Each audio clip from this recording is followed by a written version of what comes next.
Welcome everybody to our webinar, Marketing Optimization, Why Retailers Are Wasting Millions on Google Ads. I hope you all made it. So today I'm also joined by Mario. Hi, Mario. Hi everyone.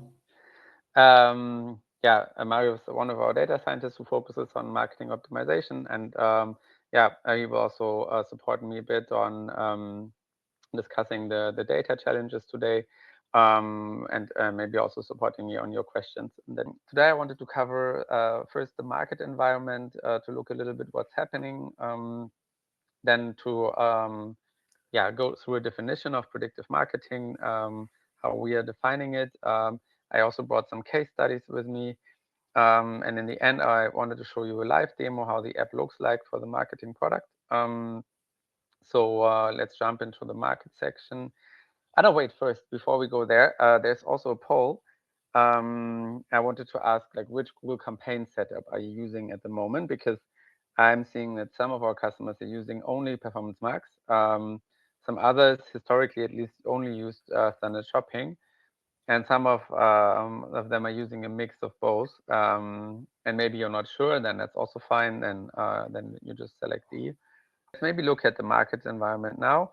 I pulled some data for some external, multiple external sources to look a little bit of what's happening to spend and clicks and cost per click at the moment.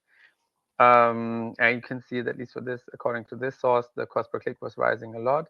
And then in 2016, it was almost flat, according to that source, I'm saying. But in 2025, it was rising a lot. But still, overall, the spend is rising. And in this case, also the clicks. So that's that source. Then one interesting source I found was looking at the spend and sales share between PMax and standard shopping. Because I do hear that some people are more switching towards PMax, and very happy about it. But for at least according to that source in this market, there is no big switch from standard shopping to PMax. The sale, or like kind of the share of spend and sales, is relatively equal in both of them, and it's continuing that way at the moment. So that's an indication. I would say that the standard shopping campaign also has the right to be there, and there's a reason for it to be there. Another source I found is actually, and this is smarterecommerce.com, and this one actually shows that all of the cost per clicks are rising. I think this is a more European-focused company. So they are looking at cost per click per search, Performance Max, and shopping, and they are all rising overall, especially shopping campaign in this case. Which is in this case also an indication that there's more demand for this type of campaign. I think it always depends like what data they have available, and they typically just have sample data available for the customers they work with. So it's not fully representative for the market, these numbers. Another source that I found super interesting, because so far we have to say that overall still there is pressure on the cost per click, so clicks are becoming more expensive. And there's more pressure also from the pricing side, because costs are rising, and at the same time there's a lot of competition, so there is pressure on margin. At the same time, cost per click is rising, so this actually gives a lot of pressure to marketing teams to increase return on ad spend. And at least according to that source here, this is also happening. As you can see that, according to that source, we have an increase over time in return on ad spend, so you generate more revenue by the clicks or like the ad spend that you're making. So people are already focusing on optimizing this, and that's also logical, because if your costs are rising and your prices are going down and you're spending more per click, then you need to generate more revenue with the ads that you're making.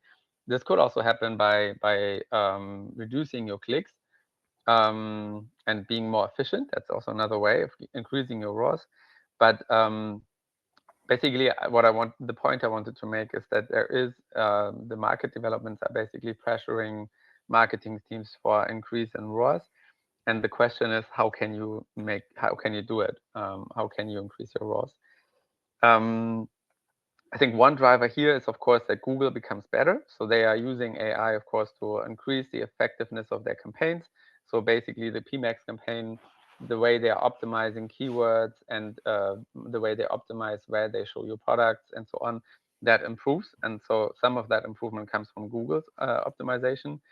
But there's also some things that you can do on your end. And this is basically the topic for today.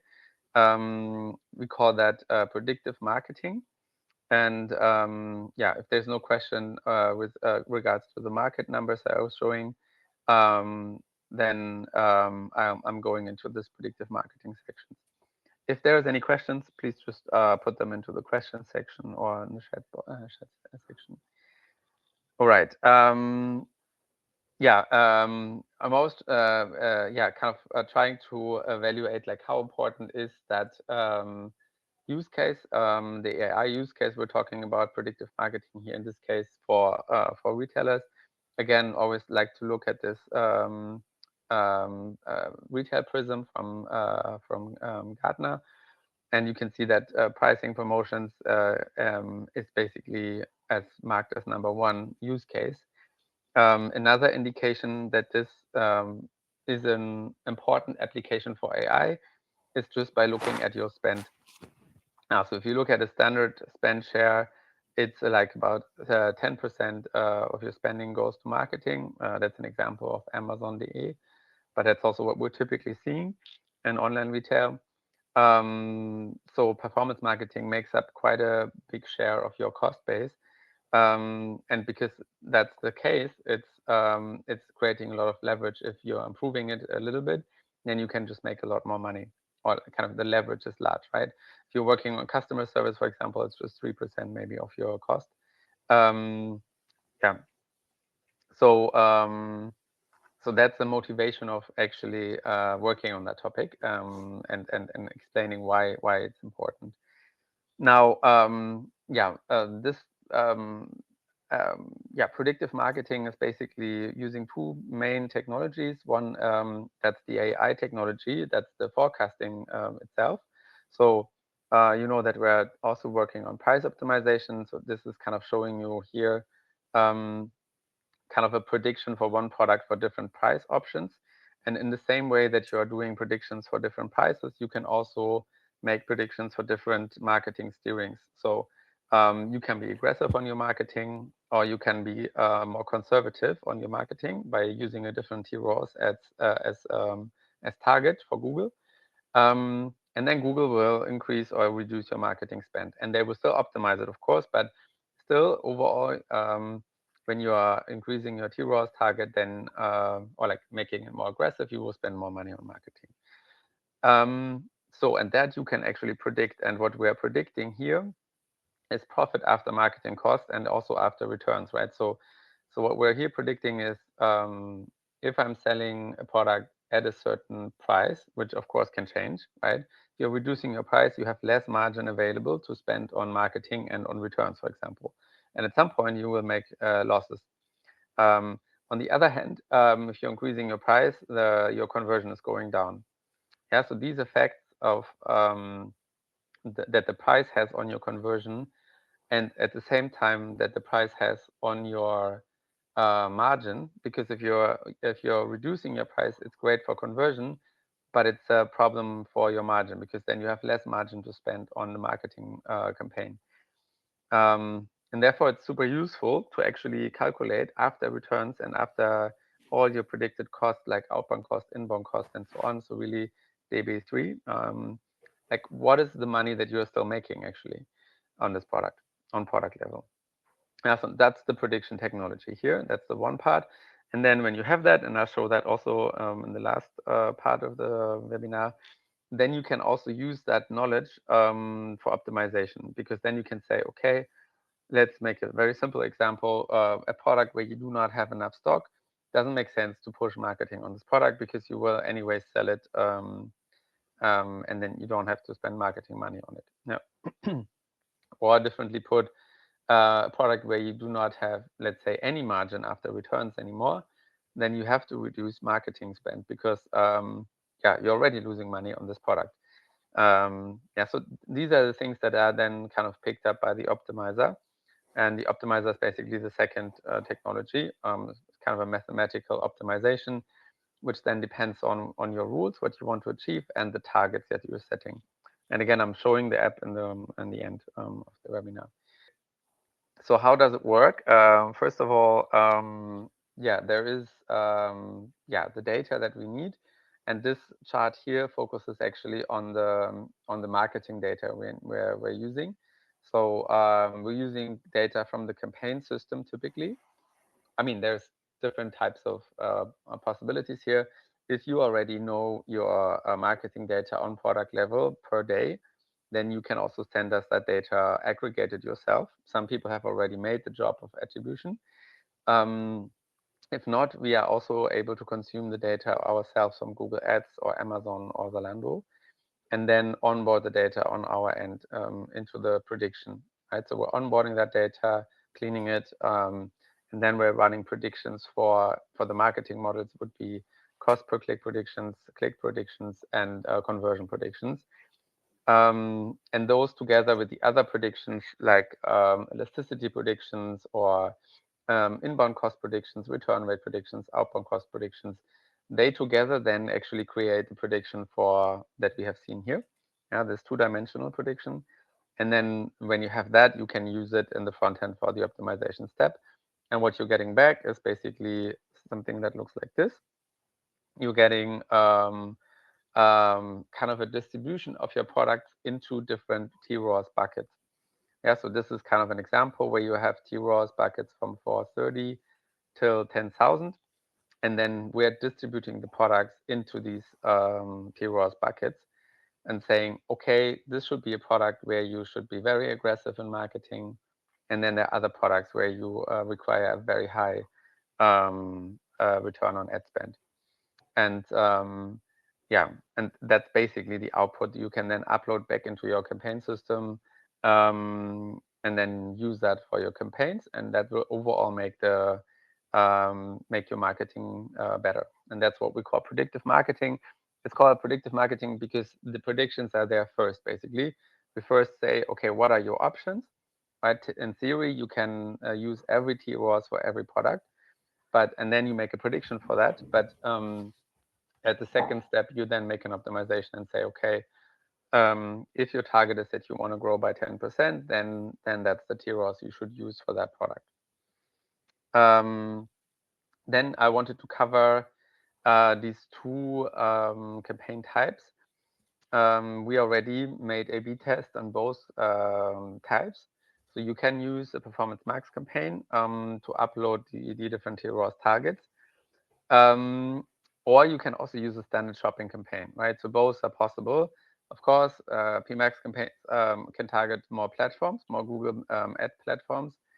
Um, but the advantage of standard shopping is that you can actually have like ad groups with different TROS targets. So this is the preferred version from us. If you are uploading the TROS buckets with the Performance Max campaign, the disadvantage is that you have to put out and in the products into different campaigns every time. And that makes basically Google unlearn a couple of things about the product, which is why this is not so performant. So it's better to use standard shopping campaign for uploading the TROS targets on group level. So basically, you still have all the products in one campaign, but they get an ad group specifically for specific TROS targets. And these groups are then updated only. Yeah, there's a bit more visibility. And I think what I'm always trying to stress is that, yeah, this is also where the USP for your marketing team sits, basically, right? Because you have data, you have some thinking, internal company thinking that Google does not have available. And therefore, it makes sense to give to kind of prepare some pre decision making beforehand as part of these targets, and give that to Google so that they know, okay, for example, we're predicting that you're running out of stock in 4 weeks. I mean, Google cannot know that. And so you need to give that information somehow to the campaign system. And that's kind of the way we're doing it. Or a different example would be if you have a product that never sold, Google just doesn't know much about it, and would have to start testing a lot for it. But maybe you know a lot more about this product because you maybe know that there are similar products which have already sold, and therefore you already know that you want to push this product and have a high TROAS target, or the other way around, a low one. Yeah, so basically the shopping campaign has a lot more potential to create USP for you. If you're just putting all your products in PMax and let Google do the optimization, it works, and it's working better and better, but it still can't create a USP versus your competition because they can just do exactly the same. Yeah. So I think you're hearing that my preference is actually to use standard shopping. You can still use both at the same time. That's also possible, but as an output for the TROAS steering, standard shopping is just better. Now, again, oh, there was a question actually. Yes. The question from Anya on historical data. How does that prediction work for changing purchase generations in terms of demographics or sellers, location, trend wise, and so on?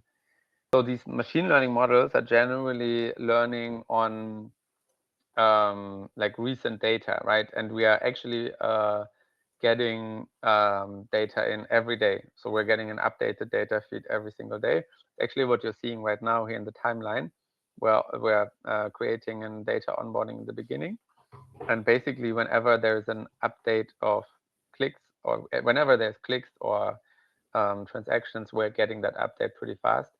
So to your question, when there is changing purchasing generations, pretty quickly the new generation is learned, and then the models adapt to that change. We are not using seller's location. Yeah, so that type of optimization, in the sense of to whom is Google showing these ads, that's something we do not optimize. That's really on the Google side to optimize for. What we're optimizing is basically that TROAS target for the product. So we're saying you should go really crazy on this product, or you should go more conservative on the product. So, but still, like on what seller location it's shown in the end, that is something that Google is still optimizing. Yeah, I hope this, and also like kind of keyword optimization. We're not doing that. We're just kind of doing, okay, we're just doing the bigger picture, basically, this main TROAS target. But and in the end, TROAS target is quite influential, right? So it makes a big difference what TROAS target you're using. If it's 10,000 or 400, that makes a big difference. And yeah, it actually helps Google a lot if you're giving more specific TROAS targets, because then they can kind of optimize for that product in that specific range. And they don't have to kind of try all kinds of different ranges. Yeah. Coming back to the timeline. So it starts with kind of a discussion, where do we get the data from? Then we go into the actual onboarding of the data. As you know, I'm coming from pricing, so I always thought like, okay, pricing data is messy, but apparently marketing data is even more messy, I have to say. So it's yeah, there's a couple of challenges. Mario, maybe you can quickly get into these challenges. Yeah. Yes. So there's a few challenges, as Felix said, when it comes to actually collecting this marketing data or traffic data. And I'm speaking here more in the context of Google Ads and Google Shopping. So, for example, one of the challenges that we offer a solution to is the combination of organic and paid clicks, because it's obviously important to have all of the clicks available, not just the paid ones, if we want to make sure that we are calculating a conversion rate which is correct. So the paid clicks are usually on SKU level, on a daily level, directly it can be retrieved from Google Ads. And the organic clicks are a bit more tricky to retrieve. So usually the client may have a platform which they are tracking all of the clicks on their website, and they can aggregate them, for example, using SA360 or something similar. And if the client doesn't offer that, then we can infer the total clicks by looking at your Google Analytics data. So we'd get access to your Google Analytics account and then get a bit creative and infer the total clicks from that. From there, And the we second, basically have an API for that, right? So like yeah, there's no need for the customer to send it to us or anything. We get it directly from the app. yes, good point. I forgot to mention that. And then the second point is, of course, attribution of campaign costs on product level. So I was saying that Google Ads does have some marketing cost already on SKU level. But so this is like the most simple picture, so to say, because in real life, there's many overlapping campaigns over different periods of times, and maybe not all of them are very relevant. And so we have an automated solution to kind of filter out the irrelevant campaigns and do the necessary aggregations, and then come up with the data in the SKU daily level that we wanted. And then, yeah, the other challenge would be the attribution of marketing cost to transactions. So this is also, I would say, a very important and tricky one. And the ideal scenario for us would be that you're able to split your transactions that come from Google Shopping, for example, from other transactions, so that we can then clearly see, okay, this is what you're actually, this is the sales that are being generated from Google Ads and Google Shopping, and this is the costs that are for these transactions. We can cleanly separate the costs that are coming from Google Ads or Google Shopping.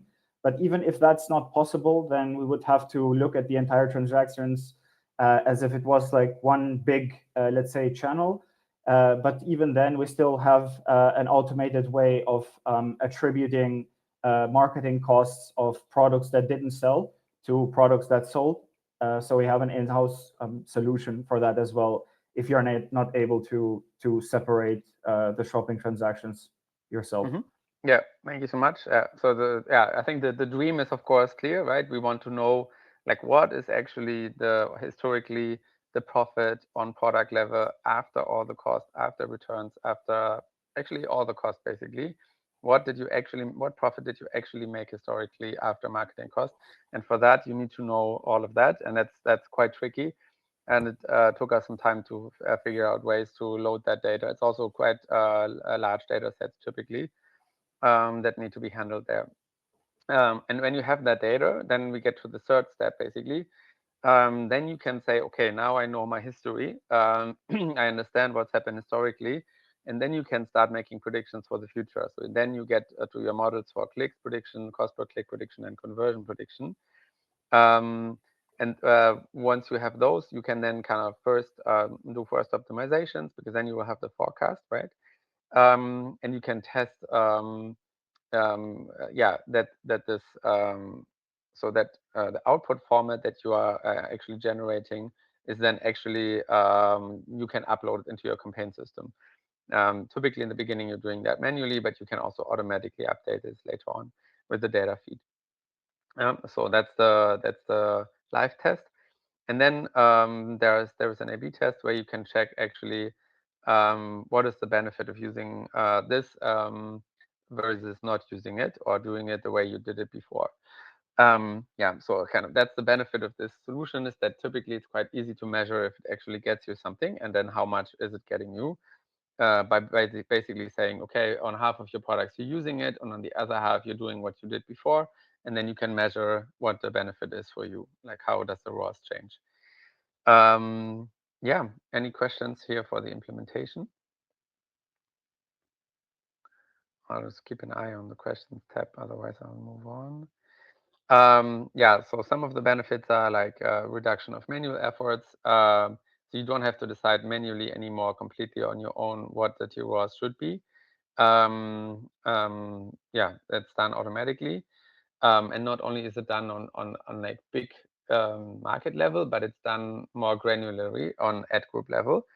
Um, it enables target steering. So you can, for example, say, oh, I want to increase my profit margin after marketing costs by 1%, and then get the TROAS that gets you to that 1% profit margin increase.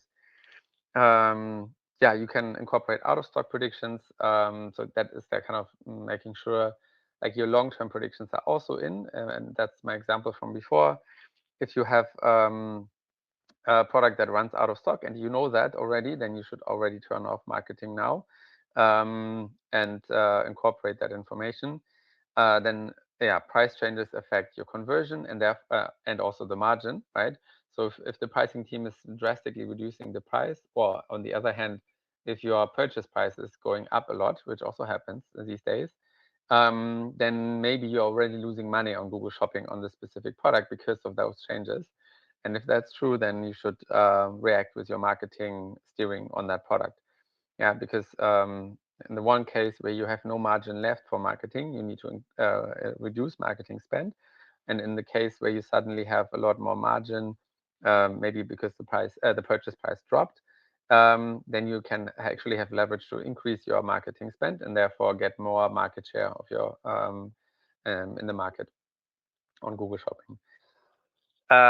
Yeah, you also get a daily forecast of profit, revenue, conversion, cost per click, marketing cost. I'm showing that in a second.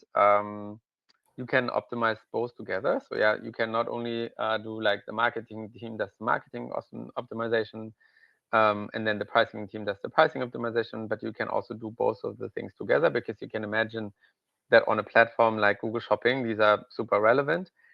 And then you can use our APIs as well for the data. I think there was a question. Does it work? Does a marketing solution work without implementing the pricing tool? And the answer is yes.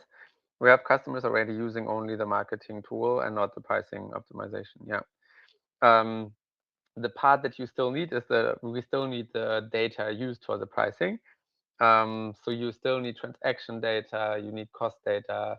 We also need to build these models, partially at least, because we're still interested in knowing what is the effect of changing the price on your demand, for example. That's still important because it does change the conversion of your products. Um, so I would say, yes, it works well. It's still a lot of work for us because we still have to build the other models as well. Yeah. But yeah, thanks for your questions, Anya.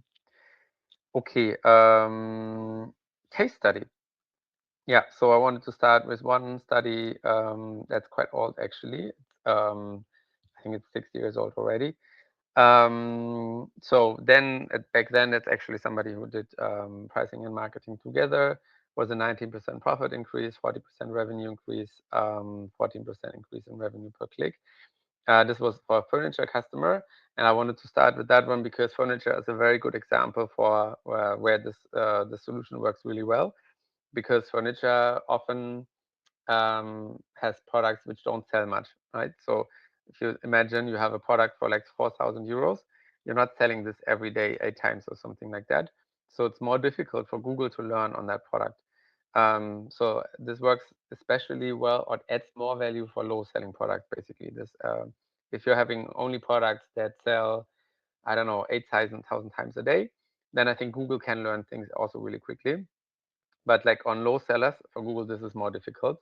And Google then would waste a lot of money to learn things on these products. And you can actually help Google already with a specific TROS steering to make a better job in the first place.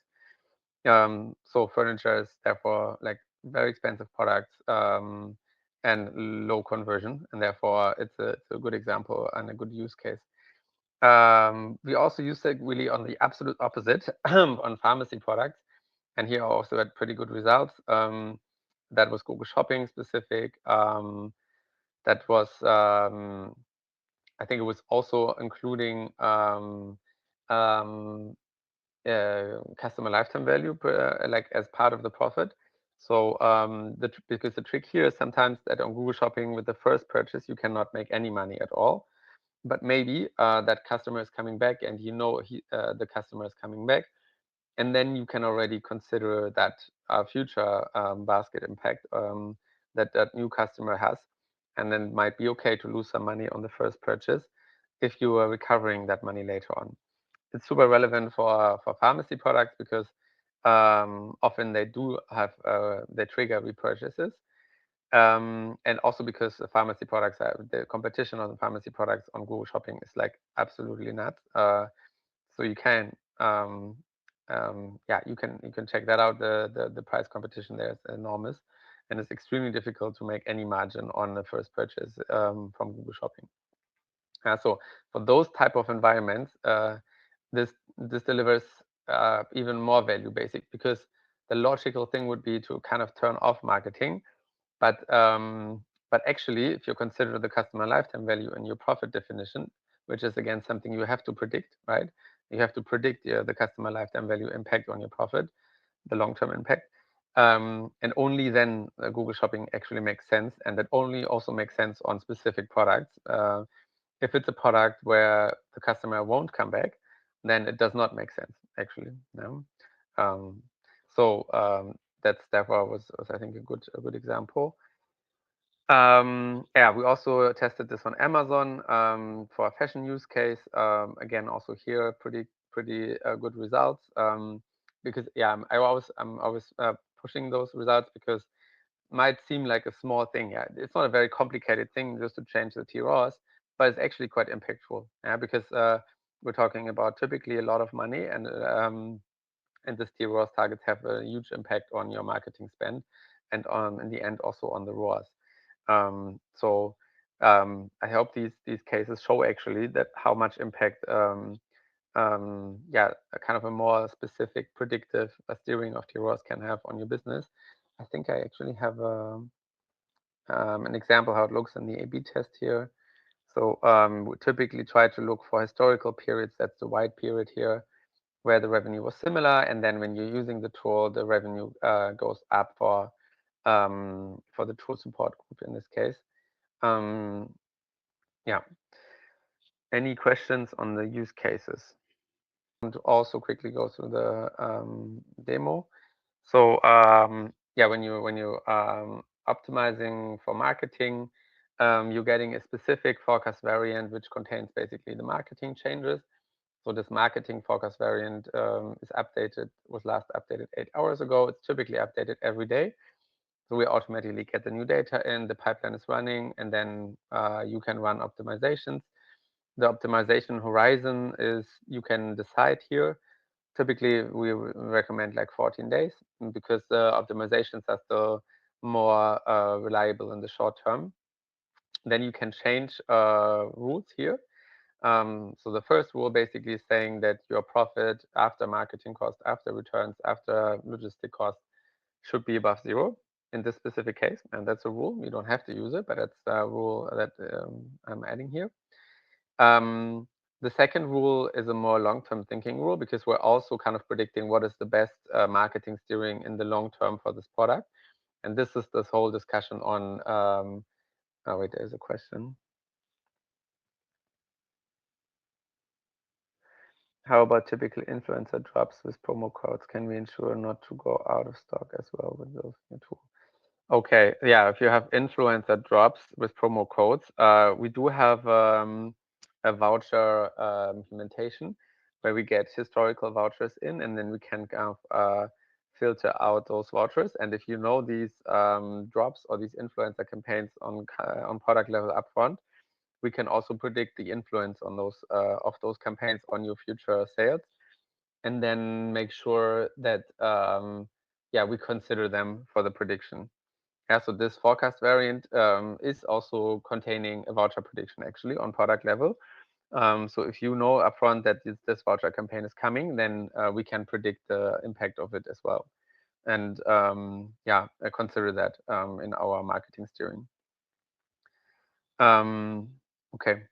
Yeah, then there is also stock reach in weeks. This is a more simplistic rule. That one is just kind of saying, okay, you want to make sure you're not running out of stock in 5 weeks, because maybe you need 5 weeks to restock your product, and then again, it doesn't make sense to run out of stock. I'm saying this all the time, and people would say, yeah, that's easy, it's simple, but still, when I'm shopping for something online, I see so many stock outs typically. I still think this is not done well and it's not fully optimized. And part of the reason is that people still don't use that so much in terms of predictions yet. So maybe you still have stock when you look at historical sales, but that was maybe before the big summer heat wave was coming, and now suddenly your cooling systems are really all sold out. And you can see for sure, if you look now for cooling systems online, they are almost everywhere sold out. People are not doing that actually. So this looks simplistic. It looks like it looks like everybody should be doing it, but it's not that easy in the end. It's not that easy to make a good prediction for when the cooling systems are bought. And most retailers do not have that in reality. So this is not easy to implement something like this. Yeah, and you can change the rules here actually live in the app, and then we will also predict your the impact on your on your future sales and profit. This is what you're seeing here. So if you're not changing anything on your Google campaign in this case, you're making 7 million in profit after marketing costs, after returns, and so on. 20 million in revenue, profit margin will be 35%. So that's a very good e-commerce business. Um, then the ROAS will be 1000 in this case. But you can already see that you can achieve better results with a similar ROAS even by using predictive marketing. And here again, what would happen here is we would then put the products into different ROAS buckets again, and that would deliver 8% profit uplift at the same revenue. Or you could also be more aggressive in this case, because I think because the margin is quite high in this case, in this example, you could also have 19% profit uplift and 26% revenue increase. Your margin would drop a little bit, and your ROAS will also be more aggressive in this case. But yeah, you would still have much higher profit. And which point you're steering towards is actually your choice. We are not yeah, you can decide where you want to go. Um, you can also even go here, right? This would be even more aggressive. Then you would sell 40% more in terms of revenue. But yeah, also your marketing would be a lot more aggressive.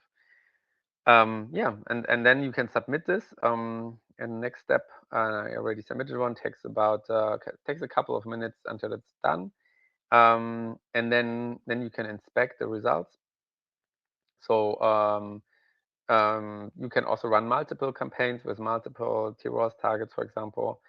And then you get really, first of all, an overview of profit, revenue, profit margin, and ROAS. So in this example, the ROAS, I went for one of those targets, which goes more aggressive. Therefore, your margin goes down, your revenue goes up, profit goes up as well. And you can also check that on product level, right? So for each of the products, you can actually check, okay, in each channel, what was the price, what was the discount, what was the competitive positioning, what were the commission costs, what is the outbound cost, inbound cost, what is your stock at the moment, what are our predicted sales for this period where you're optimizing, what is the stock at the end of the liquidation, and what is your return rate. And then you also have the marketing section. And here you can see what were the allowed marketing options we predicted. So this is again the ones we predicted between like more aggressive and less aggressive. There is a short-term prediction which shows basically 1,000, I think 400 is best in the short term, and in the long term, 1,600 would be best. Yeah?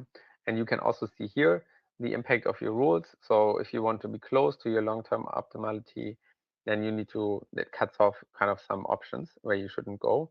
Again, they make sure that you're not running out of stock. So it doesn't make sense to go to 1,000 TROs because you would run out of stock too early. That's what this is basically saying. And on the other hand, if you're going too low, you have too much overstock. Therefore, it kind of has to be in this range if you want to be close to the long-term optimum. Yeah, and this decision again is not a black box. It's not falling out of the sky. This is coming from your decision on the marketing steering. Yeah, and then you can actually upload that decision for this product, which means you're moving that product into the campaign with a TROS of 1,430.